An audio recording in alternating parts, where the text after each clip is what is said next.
What is going on, everyone? This is Kyle. Welcome to Walking 90 for our quick hits for the second week of the USL League One season. So, with this week, we obviously had some teams playing their first game of the season, teams playing their second, and everything in between. All this happening right before US Open Cup action. So, last week, Elliot talked about some of the trends between defense possession, everything that was happening with that. While this week, it was a little bit different. The road teams really played well. I mean, almost all of them were able to walk away with a point, and the one team that didn't walk away with points were still able to show what they were capable of. We also had some late game chaos that was happening, lots of goals scored in the final minutes.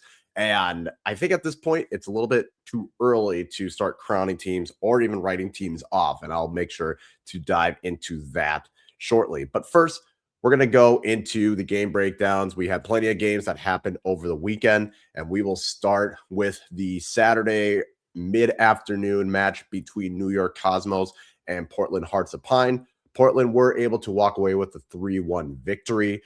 It was a pretty even match throughout the first half of the game. Portland had some early chances. They had hit the post. Cosmos had a good shot from outside the box that also crashed off the crossbar, also had another one that was saved by the keeper. But really, it was the second half that truly turned things around in this match.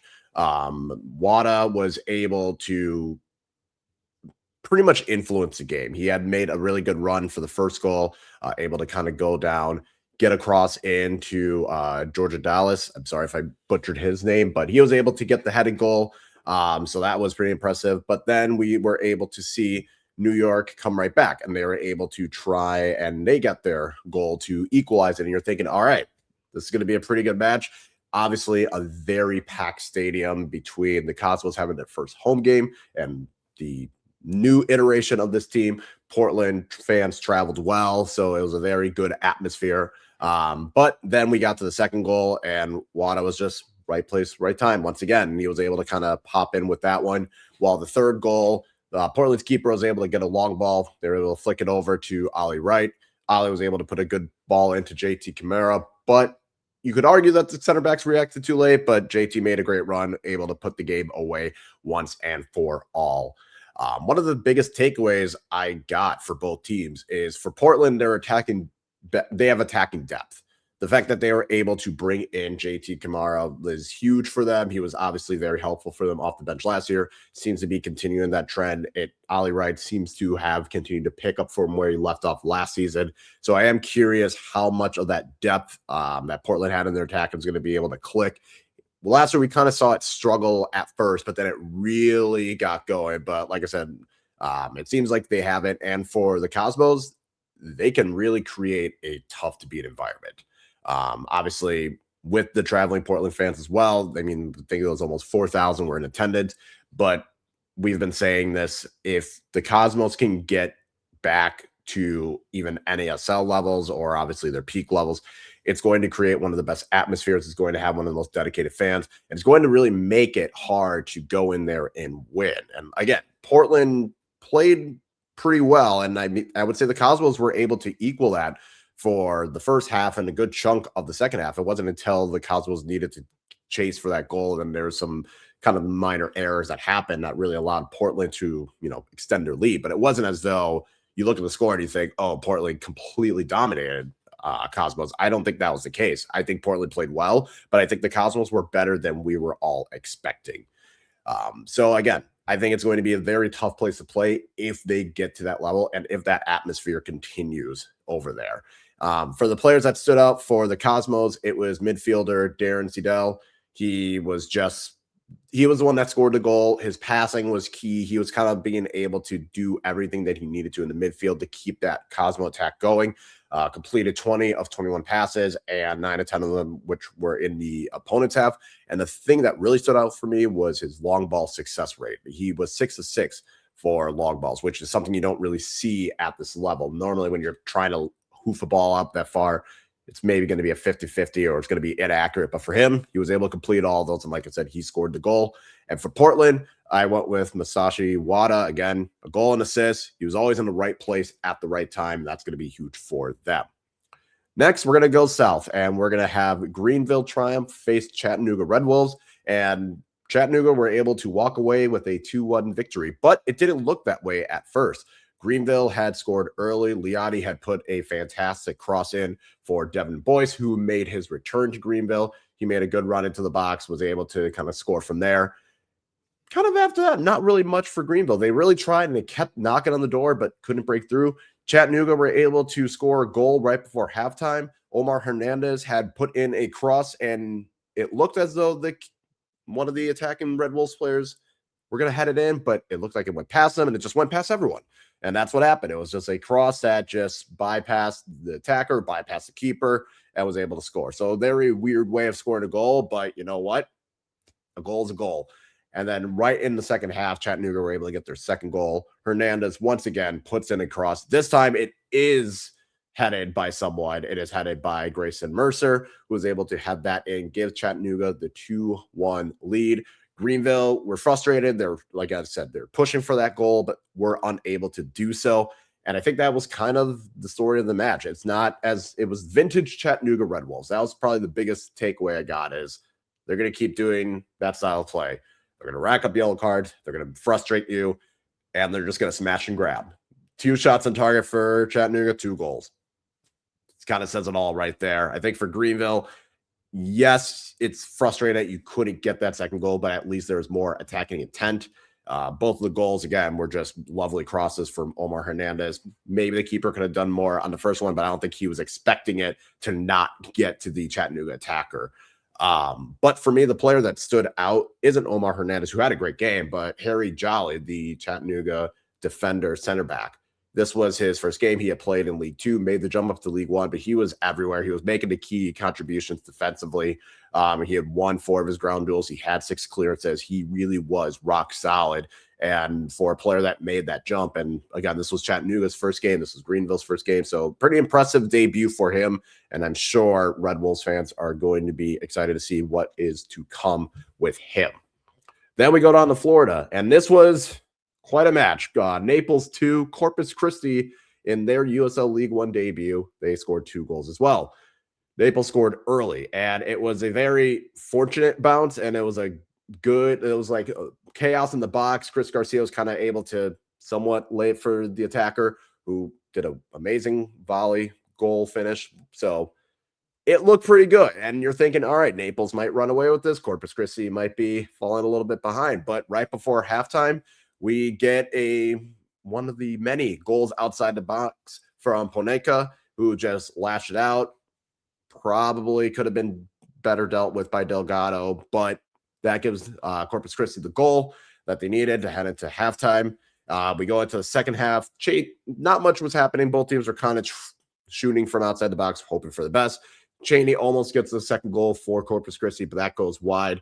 But then in the 88th minute, Naples goes. They score. They thought they won. It was a very amazing scene. Once again, Chris Garcia goes, creates the goal. He carried it over from last week. He's doing it this week. I'm glad to see it as someone that watched him last year. Madison, I knew he was capable of this, but he really seems to be finding his pockets. But then right in the 93rd minute, we get another goal from Corpus Christi. Medina is able to equalize it. They were pushing for that equalizer. And honestly, pretty good match. It was one of those where you had a little bit of chaos. You thought one team was going to win it late, but that didn't happen. But for me, I think the biggest thing with Naples is their attack seems to live and die with Chris Garcia. Last week, he had a pretty good churn out. This is another week. It seems as though all of the key attacking parts are going to have to go through him. And with a team that lost their best striker in Henderlog to a transfer, it is impressive to see how that happens.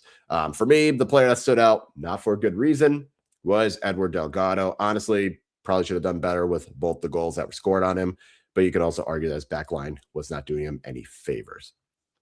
Then we head back to New York, where Westchester and Charlotte play a 1-1 draw. Westchester scored in 42 seconds, and that was quite something. It was a simple build-up play, get a goal 42 seconds in, and you're just like, all right, wow. After that, though, nothing really happened the rest of the first half. Charlotte had a couple of chances, but not really anything deep. Going into the second half, it was more the same. It was teams trying to find a goal, nothing really happening until the final kick of the game, where 17-year-old Vigo Ortiz was able to score with a curler just outside the box. It was kind of one of those games where nothing really happened until moments of brilliance. So I can't really come out of that with any main takeaway. It feels as though it was kind of a you watch the game and it happened, and I wouldn't say this was a vibes or chaos game of the week, but for the player that stood out, it was Vigo Ortiz. Like I said, he was the attacking spark that Charlotte needed. He seemed to be able to use those fresh legs and take advantage of that for Westchester. Scored the equalizer, obviously. 17 years old, looks pretty impressive. So we'll see if he's able to continue on to that. Then we're going to go over to the defending champs, Knoxville, where they fell 1-2 against Ford Madison FC. So yes, as me as biased, I enjoyed that match. But in an unbiased way, Knoxville had a couple chances early. They were able to get the first goal from a John Murphy shot that kind of bounced off the ground. It was a very weird goal. Like you look at it and you think, oh, it was kind of deflected off a player, but it looks like it went off the ground. Either way, they scored, and Knoxville did look pretty threatening early in that game. However, Madison was able to respond by doing something that they struggled to do all of last year, which was score a goal from a corner. And that was a weird feeling. But Madison respond and get a second goal later with a goal from Enor Gianfi. He was able to get a long pass, hold up play pretty well, turn and just squeak it in on the near post.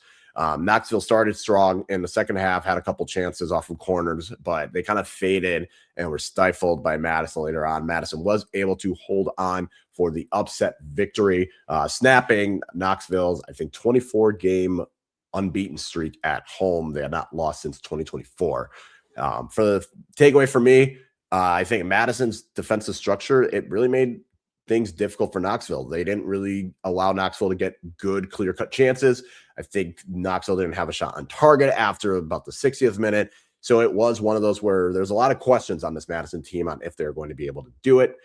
Seems as though the answer is yes for now.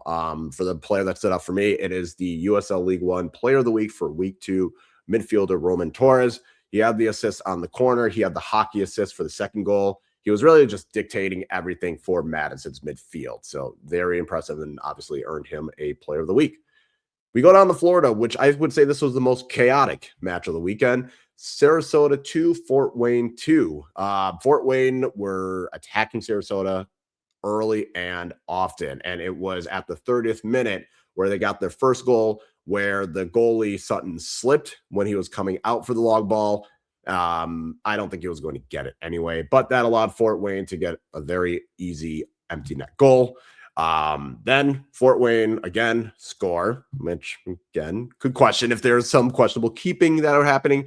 And all of a sudden, it looks like Fort Wayne's going to storm away in Sarasota with a victory. However, right before halftime, there's a free kick that Burns should have saved. It was not anything. He was kind of flat-footed, but a free kick nonetheless to score. And then Sarasota is able to get the goal that they needed. The second goal from Jonathan Bolaños, who was able to equalize in the 63rd minute. They were trying to push for that winner, but Fort Wayne held on. Like I said, very chaotic 2-2 draw. The biggest thing I saw was both teams have a lot of things they need to work on defensively. They're very open, questionable goalkeeping for both of them. Back lines just looked out of sorts.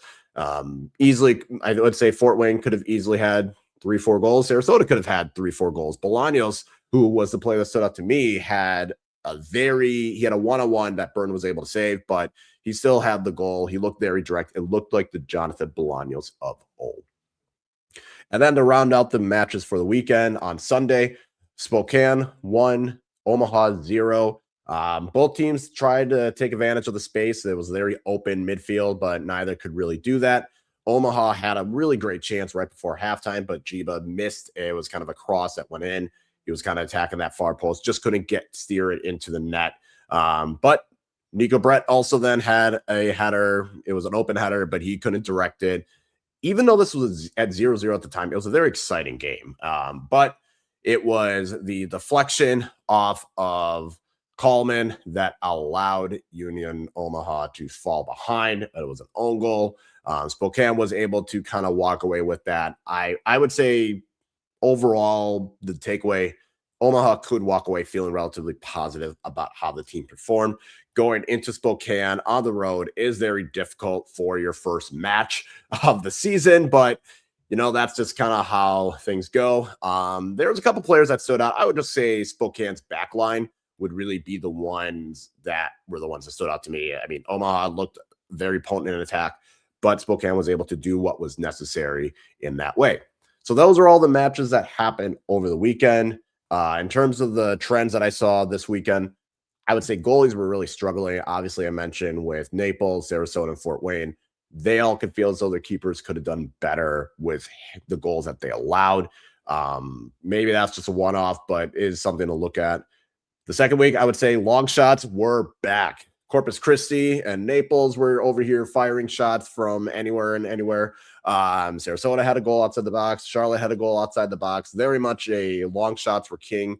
If you had the opportunity, they were going to take it. And then the third one was slippery pitches. Obviously, with the Sarasota goal that they allowed the first time, their keeper slipped. We saw it in Naples. And whether that was because of rain, maybe like the pitches in Florida, or some of the quality of the pitches. I'm looking at you, Knoxville. It was just players are kind of falling all over the place. Maybe it's just early season trying to regain their footing, but something was off, and that was something I noticed.